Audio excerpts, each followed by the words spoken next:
This video is brought to you by the military online game War Thunder. More about them in just a bit. After the dust had settled from the devastating Iran-Iraq war, Saddam Hussein was in dire straits. Iraq had gone into serious international debt to finance the war, and although the war eventually ended in a stalemate, that money still needed to be paid back. One nation in particular that he owed a lot of money to was Kuwait, who had loaned Iraq $14 billion over the previous decade. Along with the debt, Kuwait was also producing an oil surplus, which was driving down global prices, in turn hurting Iraq's economy. And to top it all off, they were also accused of slant drilling, allowing them to steal from Iraqi oil fields. Looking at all of this, Saddam Hussein decided to take matters into his own hands, and so on August 2nd, 1990, Iraq invaded Kuwait, annexing the smaller nation in just 2 days. Despite Iraq's old sovereign claims to Kuwait dating back to the end of the Ottoman Empire, the rest of the world wasn't very amused, and plans were soon underway to take back Kuwait by force. What would soon form was the largest military alliance since World War II, and they were about to embark on one of the most successful military operations of the 20th century.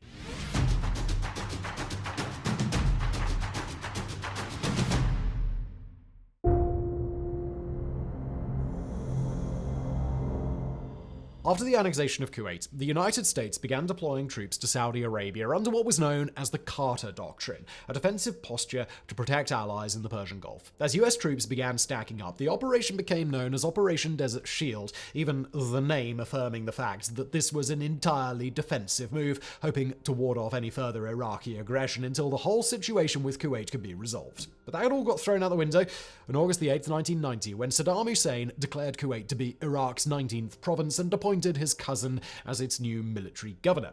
Abandoning the defensive idea, US President George H.W. Bush and UK Prime Minister Margaret Thatcher began sending forces to Saudi Arabia and urged their allies to do so as well. An anti-Iraq coalition was forming, and the US wanted to make sure that as many nations were involved as possible. Representatives from the US traveled across the globe on diplomatic missions to recruit for their coalition, and they had surprising success. Argentina, Bangladesh, Czechoslovakia, Niger, you name it. Even Afghanistan sent 500 fighters to participate, and Syria and Egypt committed huge forces, eager to tame Saddam before they became his next victims. In total, an alliance of 39 nations forms the coalition, the largest since the formation of the Allies in the Second World War. 35 of these would actually send troops to Saudi Arabia, while others, such as Germany, only played a defensive role in case the war spread to Turkey. Over the next few months, coalition forces began piling up in Saudi Arabia, and extensive training was underway. One training exercise, Operation Imminent Thunder, was so massive that it involved the aircraft carrier USS Midway, 15 other ships, 1,000 aircraft, and more than 1,000 Marines. Eventually, the troop buildup reached 956,000 men, about 70% of those from the US, the other most major contributors being the UK, Egypt, and Saudi Arabia. More than 2,000 aircraft arrived on the scene, 1,000 more tanks, 5 aircraft carriers with 1 more on the way, and dozens of other ships. Meanwhile, diplomatic efforts to resolve the situation were still underway. Negotiations tried and failed. Several UN resolutions were passed condemning the annexation, and Saddam said that he would leave the country only if a fairly long list of political and trade items were agreed to, but no one agreed to them. He also had a lot of beef with Israel, trying to use his position in Kuwait to negotiate for Palestine or to dismantle Israel's nuclear arsenal, but that didn't really pan out either. In November 1990, the UN Security Council passed Resolution 678, which gave Saddam Hussein a deadline: leave Kuwait by January 15th, 1991, or the use of force would be authorized. Remember, this was no vague threat. The force that they were talking about was already on his doorstep, but Saddam wasn't the kind of guy to back down. By December, there was only a month left before the deadline, and the world was holding its breath. When asked if Iraq would attack its neighbors if invaded, Iraq's foreign minister responded, yes, absolutely yes. War was on the horizon, and the only man who could stop it had no intention of doing so. So ladies and gents, have you ever dreamed of flying a World War II Spitfire, battling on a Sherman tank, or commanding an aircraft carrier? Well, look no further, because War Thunder's got you covered. Virtually. With over 2,000 vehicles to choose from, spanning over 100 years of development, War Thunder is the most comprehensive vehicle combat game ever made. But that's not all. War Thunder offers an in-depth customization system for vehicles, where you can apply hundreds of camouflages, historical markings, and even 3D decorations like bushes and equipment. And the best part, you can enjoy all of this in stunning 4K resolution with authentic sound effects and beautiful music. One of the most exciting features of War Thunder is its dynamic and detailed vehicle damage model. No general hit points here. Vehicles suffer actual damage to their components and crew instead. You'll see exactly what happens to your vehicle with the damage X-ray system. Now look, I've been enjoying flying the P-51 Mustang in the game, and the amount of detail put into it, and honestly, every vehicle is pretty insane. But whatever your favorite vehicle or playstyle is, War Thunder has you covered. So what are you waiting for? Go to playwt.link/warographics, or because that's a bit of a nightmare, there's a link below, and start playing War Thunder on PC, PlayStation, or Xbox. And if you register with my link, you'll get a large free bonus pack, including multiple premium vehicles, a premium account, boosters, and much more. Don't miss out, there's a link below, and now back to today's video.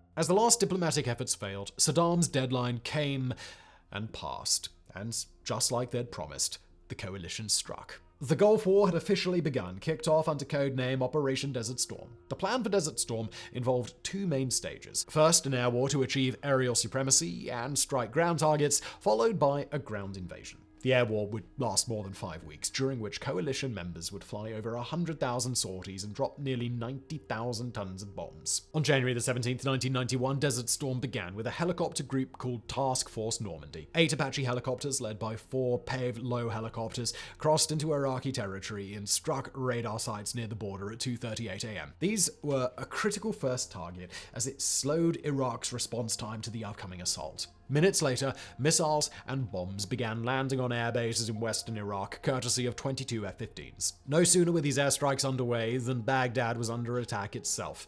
10 F-117 Nighthawks were already over the capital, their stealth technology protecting them from more than 3,000 anti-aircraft guns searching for them in the dark. While this is all going down, the navies got involved as well. Dozens of Tomahawk missiles were fired from their ships, striking targets in and near Baghdad, taking down oil refineries, power plants, and factories. Along with the missiles, naval gunfire struck targets along the Kuwaiti coast. Several ships from the Iraqi Navy tried to make a run for the open ocean during these first hours, but they were spotted by a highly advanced P-3 Iran called Outlaw Hunter, who dispatched strike units that ended up sinking 11 Iraqi ships. Outlaw Hunter was so advanced that at one point it even used infrared imaging on a ship to detect Iraqi markings underneath a recent coat of paint that showed Egyptian markings. Along with airfields, bases, factories, and energy infrastructure, one of the main targets during the opening day of the invasion was Iraq's air defense system. Iraq had an extensive anti-air network consisting of thousands of surface-to-air missile systems, mobile anti-air units, and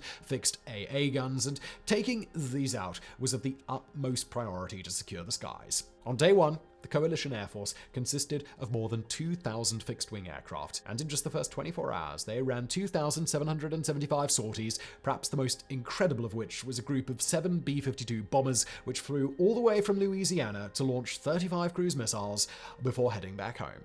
Their trip was 35 hours of non-stop flying and covered more than 14,000 miles or 22,500 kilometers. The air war demonstrated in just a few hours how incredibly powerful the coalition was, and this was one thing that the alliance was banking on. If they could overwhelm the Iraqi defenses and make them believe that they were hopelessly outgunned against a superior, almost futuristic enemy, they would give up the fight.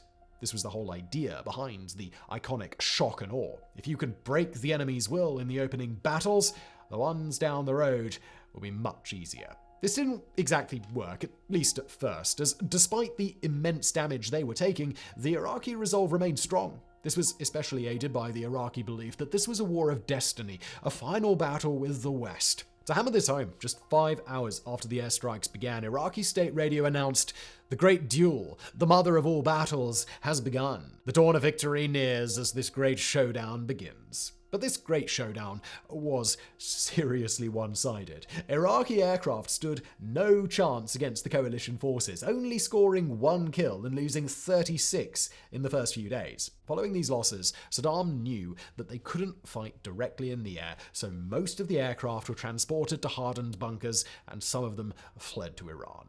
But make no mistake, Iraq still fought back. On the second day of Desert Storm, Iraq fired 8 ballistic missiles at Israel, and over the course of the next few weeks fired a total of 42. There were only 2 direct casualties from these attacks, though quite a few elderly people died of heart attacks during them. But that wasn't the real purpose of the rockets. What Saddam really wanted to do was provoke Israel into joining the conflict. If Israel joined the coalition, there was a chance that the Arab nations in the alliance would withdraw and even potentially switch sides. There was also a chance that it could drag previously neutral countries onto Iraq's side for a chance to get back at Israel. It was honestly a good strategy, and it almost worked. After the first missiles hit the ground, Israel had already scrambled fighters and was preparing to retaliate, but just in time, President Bush convinced Israeli Prime Minister Yitzhak Shamir to hold back, promising to send missile defense systems. Israel cooperated, though there was still a fear that Iraq could start loading their missiles with chemical weapons, as they'd done against Iran the previous decade,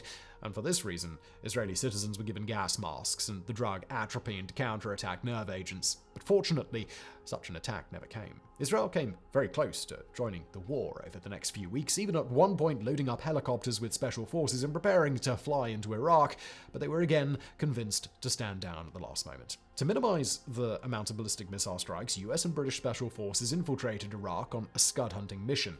This, combined with an increased focus from the air, drastically decreased the rocket attacks. Along with Israel, Iraq also launched 47 scuds, one at Qatar and another at Bahrain, but the deadliest was a strike on a US Army barracks in Dhahran, Saudi Arabia, which killed 28 Americans and injured more than 100 when missile defense systems failed to detect the incoming rocket. On January the 29th, Iraq lashed out again, but this time in a different way, by launching a ground attack into the Saudi city Kafshi, which sits right on the border with Kuwait. Their attack involved around 60,000 troops organized into 5 divisions with a few hundred tanks. The more advanced mechanized divisions had Soviet-made T-72s, but the rest had to make do with older T-62s and T-55s. Many of these older tanks had been upgraded with modern armor, but, spoiler alert, that wasn't going to save them from the coalition air force. The attack was a 4-pronged offensive with 3 goals: capture Kafij, inflict heavy casualties on the coalition, and take as many prisoners of war as possible, as Saddam hoped to use them as a bargaining chip down the road. At 10 p.m. on January the 29th, Iraqi forces moved into Saudi Arabia and quickly reached Kafij. There they engaged US Marines. The Marines only had a few anti-tank weapons and just barely held down their position and slowly retreated while they waited for air support to arrive. Air support indeed came in the form of F-15s, A-10 Warthogs, and Harrier jets. Due to tragic miscommunication, these airstrikes resulted in 11 friendly fire deaths at the first point of battle, but they did succeed in repelling the Iraqi advance. A couple of miles from Kafshi, a column of Iraqi T-55s rolled up to the border, signaling their intention to surrender to coalition troops. When Saudi troops responded and began making their way to the tanks, the Iraqis revealed their true intention and opened fire. This caught the attention of a nearby AC-130, who quickly moved to cover the Saudi troops and destroyed 13 Iraqi tanks in the process.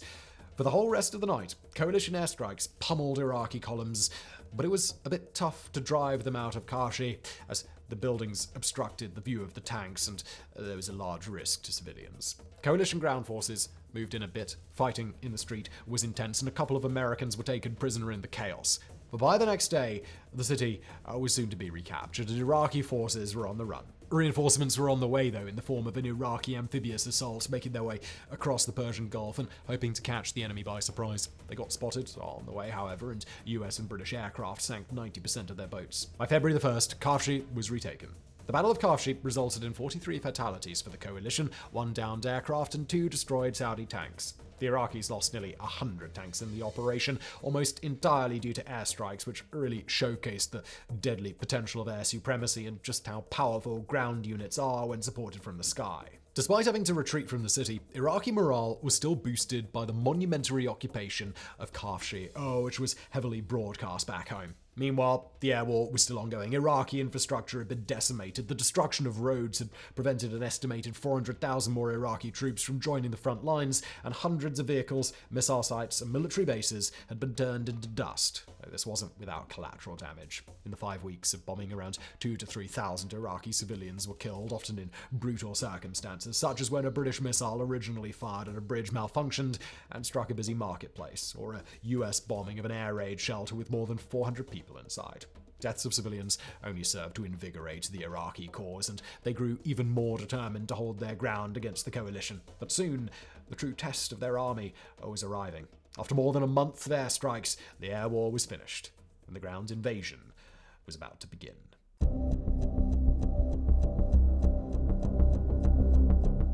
Just as they'd done before the beginning of the air war, the coalition sent Saddam an ultimatum: withdraw from Kuwait by February the 24th, 1991, or face a full-scale invasion. But Saddam treated this demand just as he had treated the previous one. He ignored it. The assembled coalition forces for this operation were simply colossal. Organized into 5 corps, the coalition was bringing every available man to the fight. The center of the line held the heaviest of all the Allied forces, US and British armored divisions, consisting of more than 1,400 main battle tanks, ready to thunder deep into enemy territory with overwhelming force. To the right of them, an assortment of Egyptian, Kuwaiti, Saudi, and Syrian tanks, and on the right flank were the Saudi and American units. The left flank had multiple French divisions, including the French Foreign Legion, hundreds of American tanks and armored vehicles, 16,000 paratroopers, and more. In total, more than 700,000 troops were ready to move in, not counting the naval assets assisting offshore and the hundreds of aircraft that would soon participate in the role of close air support. Compare this to around 200,000 Iraqis on the other side of the front line, who were not only outnumbered and outgunned, but also starting to get hungry as their supply lines had been ripped to shreds. The plan was to have the flanks advanced first and draw the bulk of the Iraqi fire,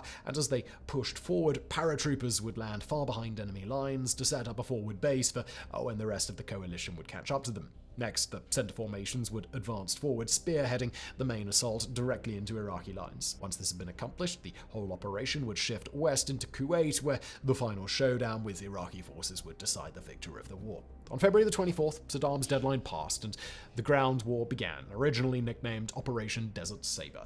The advance was preceded by an overwhelming artillery barrage which fired more than 90,000 rounds at the Iraqi lines and caused immense damage. The Marine advance on the right flank didn't hesitate to follow behind the attack and overwhelmed the first line of Iraqi defenses so quickly that no US losses were taken.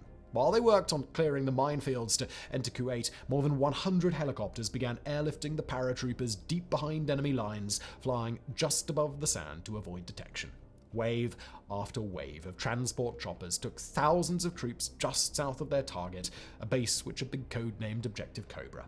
As the men jumped into the sand, more and more helicopters arrived with artillery and ammunition for them, and within minutes they were already blasting the Iraqi fortifications. Once this was combined with airstrikes, particularly strafes from A-10s, the Iraqis started to surrender. A similar story played out on the far left flank as the French and American divisions thundered into Iraq and smashed through the western defenses, though a nasty sandstorm did slow them quite a bit. When they reached their first objective, they were led by French attack helicopters, and the Iraqis there also surrendered en masse. The Arab forces advancing had the same fortune, taking thousands prisoner while suffering minimal losses. Overall, the Iraqi forces across the front line were hungry, tired, and were starting to lose hope against the superior coalition. It seems that shock and awe was definitely doing its job. But this success did come with a bit of a drawback. Despite having the worst equipment out of the whole coalition, the right flank advanced so quickly that they were hours ahead of schedule, and because the center wasn't going to advance until the following day, this rapidly advancing flank would be vulnerable to Iraqi counterattacks. For this reason, the center advance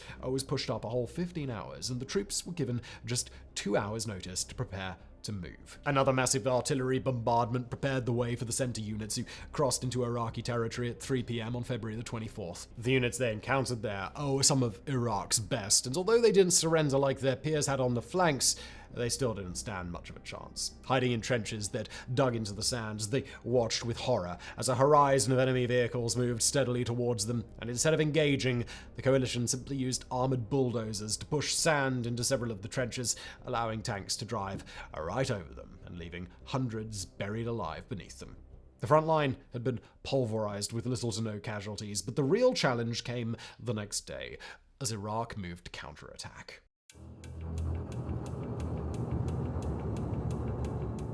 What followed in the Center Advance are arguably 3 or 4 of the largest tank battles in American history, and are often referred to as the last great tank battles of the 20th century. First up was the Battle of 73 Easting, fought by around 300 British and American tanks against 400 or so Iraqi tanks.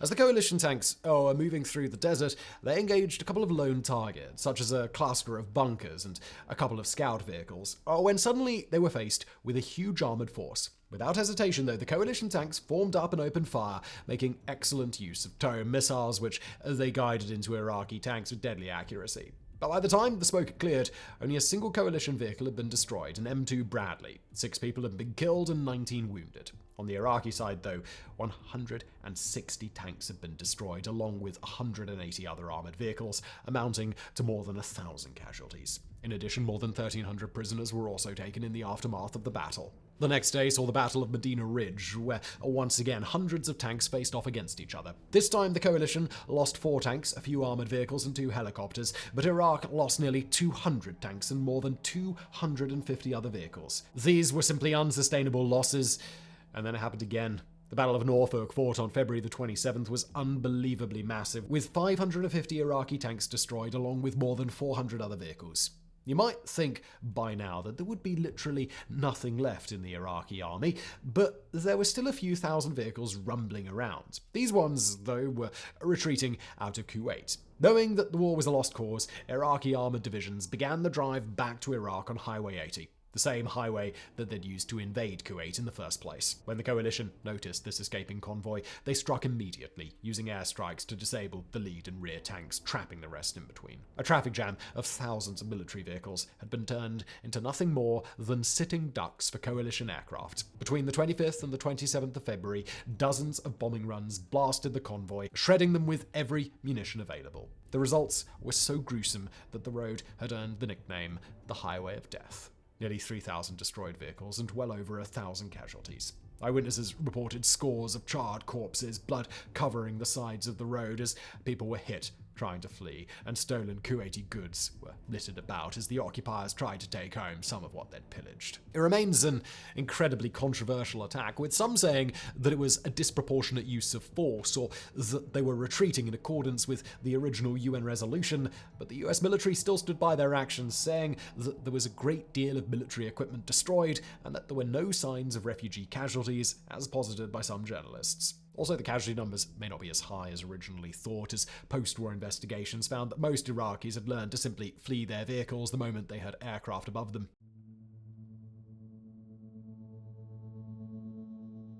On the 28th of February, just 4 days after the start of the ground war, Iraq surrendered, and a unilateral ceasefire was signed in the coalition-occupied territory. The coalition had suffered just 292 deaths, half of which were due to either accidents or friendly fire. Iraq, on the other hand, had suffered as many as 50,000 deaths, 75,000 wounded, and more than 100,000 prisoners of war. The absolute power displayed by NATO's top dogs left an impression that is still around to this day, especially when one considers the possibility of a war with the likes of Russia or China, who have not come close to displaying such prowess on the battlefield. After all, this was the US and its allies fighting a war on the other side of the globe, and Russia is currently struggling in its own backyard. It's a modern war that, apart from the civilian casualties, didn't really have many critics as a whole. Public support for the war was incredibly high across coalition nations, and it seemed to come to an ideal end by achieving the liberation of Kuwait, immediately ending the conflict, and withdrawing from the region just a few weeks later. It was at the time considered an option to continue the advance to Baghdad and occupy Iraq, but this was dismissed as too dangerous, both for the troops and for public image. Iraq, on the other hand, was on a steep downward spiral following the war. Saddam tightened his grip on his people, killing as many as 100,000 civilians during a series of uprisings against his regime later that year. This was on top of at least 3,000 civilians who had been killed during Desert Storm, in a country so unbelievably war-torn that the UN described it as being bombed into the pre-industrial age. Widespread international sanctions cut Iraq off from global trade in several sectors, and the debt issue would only get worse. Public anti-American and anti-Western sentiment would skyrocket as a result of this, likely contributing to the hasty decision, in a little over a decade later, to invade Iraq once again and take down Saddam Hussein for good. But that war would not go nearly as well as Desert Storm had, and the idea of a successful and justified war in the Middle East would be tainted forever. Just before I go today, quick reminder, sponsor of today's video is War Thunder. If you're looking for a comprehensive military online game, be sure to check out War Thunder at playwt.link/warographics. There's also a description below, and thanks for watching.